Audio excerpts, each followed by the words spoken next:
अस्सलाम वालेकुम।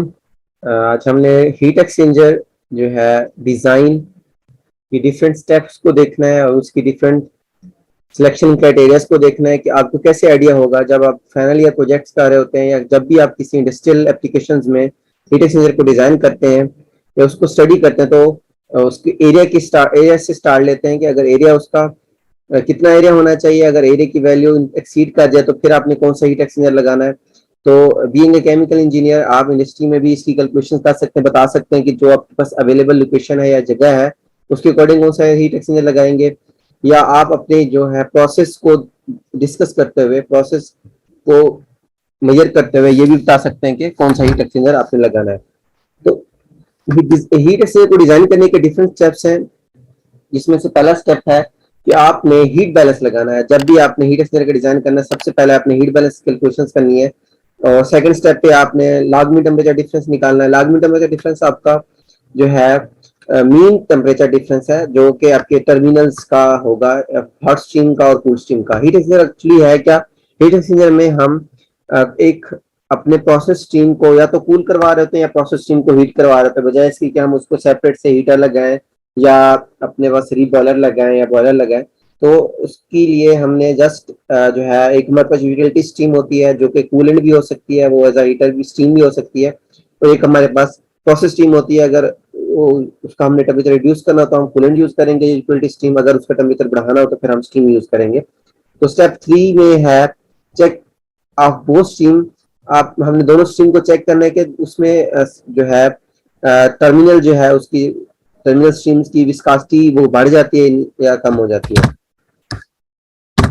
ये स्टेप 4 है कि आपने annual side flow area inner pipe calculations करनी है, इक्विवेलेंट डायमीटर निकालना है। स्टेप 5 में आपने रेनॉल्ड नंबर निकालना है। आप रेनॉल्ड नंबर में ये बताता है कि आपके पास लैमिनर फ्लो है या टर्बुलेंट फ्लो है या ट्रांजिशन स्टेट में है। और पर्नल नंबर निकालते हैं। पर्नल नंबर जो है आपके पास हीट ट्रांसफर में एक चेक है जो आपको बता रहा होता है कि आपके पास विस्कोसिटी कितनी है और थर्मल कंडक्टिविटी कितनी है। स्टेप 7 में आप हीट ट्रांसफर कोएफिशिएंट चेक करते हो। स्टेप 8 में आप करेक्टेड वैल्यूज उनकी देखते हैं। और स्टेप 9 में आप चेक करते हो कि कहीं उस हीट एक्सचेंजर की वॉल्स पे या इनसाइड या आउट इनसाइड वो कोई डिपॉजिट्स तो नहीं होगी, कोई सॉलिड डिपॉजिट तो नहीं हो गए, कोई इनर्ट डिपॉजिट नहीं हो गए। स्टेप 10 में आप उसका रिक्वायर्ड सरफेस एरिया निकालते हो। स्टेप 11 में आपने pressure drop calculation, that is very important कि हीट एक्सचेंजर जब भी डिजाइन करना तो उसमें आपने ये देखना है कि उसमें मिनिमम प्रेशर ड्रॉप होना चाहिए। अगर मैक्सिमम प्रेशर ड्रॉप है आपकी फ्लो की वजह से, तो रिजीम्स की वजह से, तो that is not a good thing for us. So step 1 आपने क्या करना है, इसमें लॉग मीन टेम्परेचर डिफरेंस निकाला है। लॉग मीन टेम्परेचर डिफरेंस के लिए आपके पास एक कोल्ड स्ट्रीम होगी और एक आपके पास हॉट स्ट्रीम होगी, दोनों का आप टेम्परेचर डिफरेंस निकालते हो, उनको फिर लॉग के साथ डिवाइड करके फिर आपको पता हो जाता है कि लॉग मीन टेम्परेचर डिफरेंस आपका कितना आएगा। इस केस में ये आपके पास जो है टेम्परेचर आपके पास स्ट्रीम्स का होंगे, फ्लो स्ट्रीम्स का और प्रोसेस स्ट्रीम्स का। प्रोसेस स्ट्रीम का यूटिलिटी स्ट्रीम का किस टेम्परेचर पे आ रही हो, किस टेम्परेचर पे लीक कर रही है। इसके बाद आपने जो है हीट ट्रांसफर एरिया निकालना है। आप ये देखें कि आपने हीट ट्रांसफर एरिया निकाला है, तो इस केस में हमारे पास हीट ट्रांसफर एरिया क्या होता है, Q is equal to U delta T होता है। तो हमने ए निकालना है तो Q divided by U over delta T इनको हीट को, जो भी हमने हीट हमें पता होगी कि हीट की वैल्यू कितनी है, Q की वैल्यू कितनी है, क्योंकि Q की वैल्यू हमने एनर्जी बैलेंस से कैलकुलेट की होती है कि हमारे पास कितनी हीट जनरेशन है या हीट कंजम्पशन है। डिवाइडेड भी हमारे पास डिजाइन कोएफिशिएंट हमें पता होता है और लॉग मीन टेम्परेचर डिफरेंस भी हमने निकाला होता है। करेक्शन फैक्टर भी हमने जो है ये 0.85 करेक्शन फैक्टर आपके पास अगर प्रोसेस इंक्रीज हो जाए तो यहाँ से पता चलता है कि एरिया आपके पास क्या है। तो एरिया हमारे पास 240 है। अगर 200 से एरिया ज्यादा आ जाए तो फिर तो आप shell and tube heat exchanger लगाते हो, क्योंकि आपको उसके लिए लार्ज एरिया चाहिए होता है। अगर 200 स्क्वायर मीटर से कम एरिया है तो फिर आप उसके लिए double pipe heat exchanger prefer करते हो।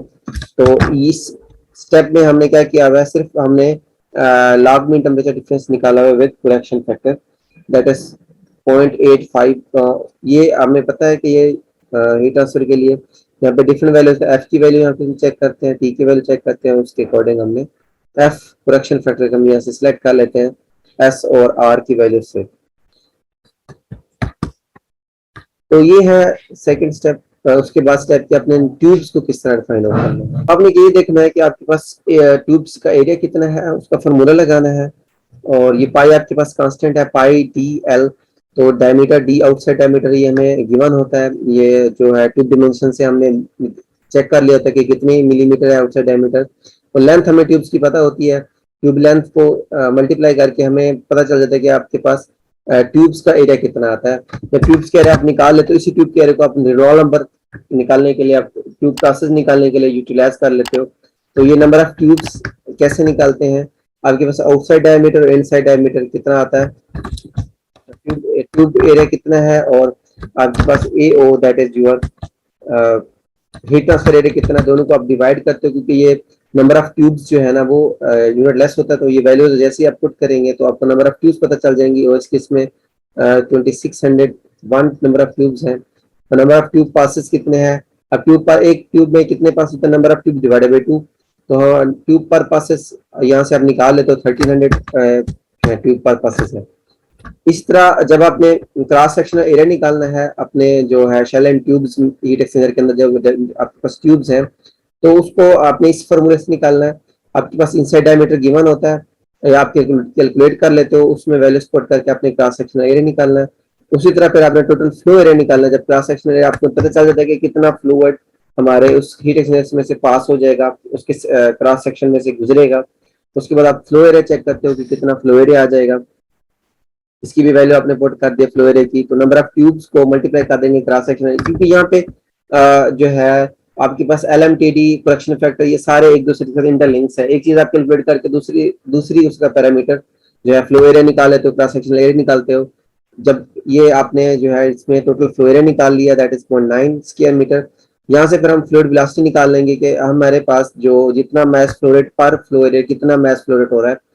मैं तो इसकी यूनिट से हमने क्या निकालना है, मैस फ्लो रेट की आपने वैल्यू पुट कर दी और आपने फ्लो एरिया जो अभी निकाला था उसको पुट किया, तो आपको यहाँ से फ्लूइड वेलोसिटी पता चल जाएगी। आपको ये पता चल जाएगी कि फ्लूइड किस स्पीड से जा रहा है, में किस स्पीड से जाएगा, एंटर होगा, किस स्पीड से एग्जिट होगा। इस तरह आपने एवरेज वेलोसिटी निकालनी है तो फ्लूइड वेलोसिटी को डेंसिटी के साथ डिवाइड कर देनी है। डेंसिटी हमारे पास मोस्टली हमने यहाँ पे फिल्टर स्टीम वाटर यूज किया हुआ है। एवरेज वेलोसिटी निकालने के बाद फिर आपने मीन टेम्परेचर मिक्सचर का निकाल लेना, inlet temperature plus outer temperature, उसको डिवाइड कर देना 2 से। मीन निकाला हुआ है तो यहाँ से हमें मीन टेम्परेचर पता चल जाएगा। फिर आपने पर्नल नंबर निकाला है, पर्नल नंबर ये है आपके, ये बताता है कि आपके पास कितना लिक्विड विस्कस है, उसमें थर्मल कंडक्टिविटी कितनी होगी, क्योंकि इसमें जो के है दैट रिप्रेजेंट थर्मल, जितनी थर्मल कंडक्टिविटी बढ़ती जाएगी पर्नल नंबर कम होगा, जितना पर्नल नंबर की वैल्यू कम होगी उतनी थर्मल कंडक्टिविटी ज्यादा होगी, उतना ही वो विस्कस होता जाएगा। तो यहाँ पे 0.13 दैट इज लेस विस्कस। इस तरह रोल नंबर आपने निकाला, पास जो है डायमीटर है, वेलोसिटी है, डेंसिटी और विस्कोसिटी है, तो सारी वैल्यूज आपने पुट की और लॉ नंबर आपको पता चल गया कितनी value I. That is post turbulence flow की रीजन में आ जाता है, 2100 से ज्यादा है रोल नंबर, तो आप इसको टर्बुलेंट फ्लो आपके पास जो ट्यूब्स के अंदर फ्लो हो रहा है दैट इज टर्बुलेंट फ्लो। इसके बाद लेंथ ऑफ ओवर डायमीटर, ये चेक कर, लेंथ ओवर डायमीटर निकाल लिया आपने, लेंथ डिवाइडेड बाय डायमीटर, तो ये आपको 380.95, क्योंकि ये यूनिट लेस है तो इसके कोई यूनिट्स नहीं होंगे। इस तरह फिर आपने नस्ल जो जेएच फैक्टर निकालना है, जेएच फैक्टर निकालने के बाद नस्ल नंबर निकाला, नस्ल नंबर जब आप निकालोगे तो heat inside heat transfer coefficient आप यहाँ से निकालोगे इसी फॉर्मूले से इजीली, नस्ल नंबर और उसको डिवाइड करके इनसाइड डायमीटर को। तो ये आप bundle of tubes bundle diameter अगर आप निकालना चाहो तो इसके लिए आप, क्योंकि जब नंबर ऑफ ट्यूब्स ज्यादा आ जाती हैं तो उसको हम हीट एक्सचेंजर में बंडल्स की फॉर्म में उसको कैलकुलेशन करते हैं, बंडल की फॉर्म में वैल्यूज पुट करते हैं। तो यहाँ से आप बंडल ऑफ ट्यूब्स यहाँ इजीली निकाल सकते हैं कि किस तरह आप करोगे।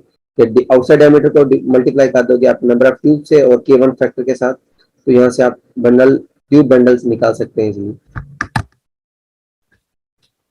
तो ये आपके पास है कि जो है सेंटर रो में आप अगर number of tubes find out करना चाहो तो ट्यूब्स एंड सेंटर रो, आप देखो ट्यूब्स की अरेंजमेंट होगी, या तो वो सेंटर में लगाएंगे हम या उसको साइड्स पे लगाएंगे। तो इस केस में हमने सेंटर में ट्यूब्स निकाले, उनकी कैलकुलेशंस की हैं, तो सेंटर रोज हमारे पास 52 आ जाएंगी टोटल ट्यूब्स में से सेंटर में, और बाकी जो है ना वो आपकी ऑफ द सेंटर हो जाएंगी बाकी ट्यूब जो टोटल ट्यूब्स हैं ऊपर और नीचे।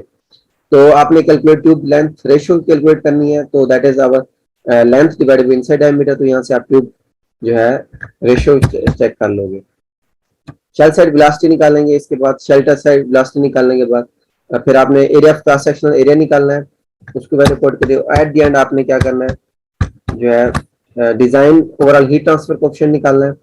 हीट ट्रांसफर कोएफिशिएंट क्या है आपके पास, आउटसाइड डायमीटर जो आपके पास आउटसाइड हीट ट्रांसफर कोएफिशिएंट है प्लस जो आपके पास उसमें जो किसी थिकनेस या किसी उसकी वजह से सॉलिड्स की वजह से आपके पास आता है, तो दोनों को आपने वैल्यूएट करना है।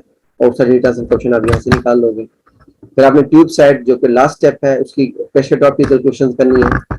नंबर ऑफ ट्यूब्स आपको पता चल गई है, डेंसिटी भी पता है, आउटसाइड डायमीटर भी पता है, इनसाइड डायमीटर भी पता है, लेंथ ऑफ ट्यूब्स भी पता है और लास्ट ऑफ ट्यूब्स भी पता है। तो अब यहाँ से प्रेशर ड्रॉप निकालोगे, दैट इज 0.013, फॉर्मूले में पुट करो, यहाँ से निकाल लो, जो कि वेरी लो है, तो इट्स हीट एक्सचेंजर रिकमेंडेड। इसके बाद आप एंड पे आप एक जो है स्पेसिफिकेशन शीट बना लेते जो आपकी बता रही होती है। जैसे ये है स्पेसिफिकेशन शीट, इसको समरी का नाम दिया हुआ है, इसका स्पेसिफिकेशन शीट का नाम दे देंगे। यहाँ से आप चेक कर लेंगे कि आपके पास टेम्परेचर कितना है, डायमीटर्स कितने हैं, जो ट्यूब पासेस कितने हैं, प्रेशर ड्रॉप कितना है। तो किसी भी वेंडर को जो है किसी भी वेंडर को पता चल जाएगा कि आपकी क्या रिक्वायरमेंट्स है, आपको क्या क्या चाहिए। आप वेंडर को जब भी हीट एक्सचेंजर डिमांड करते हैं तो उसको कहते हैं मुझे इसकी स्पेसिफिकेशन शीट ईमेल कर दो, मुझे बता दो, तो उसके अकॉर्डिंग फिर आप उसमें से सिलेक्ट करते हो कि आपको क्या पैरामीटर्स चाहिए।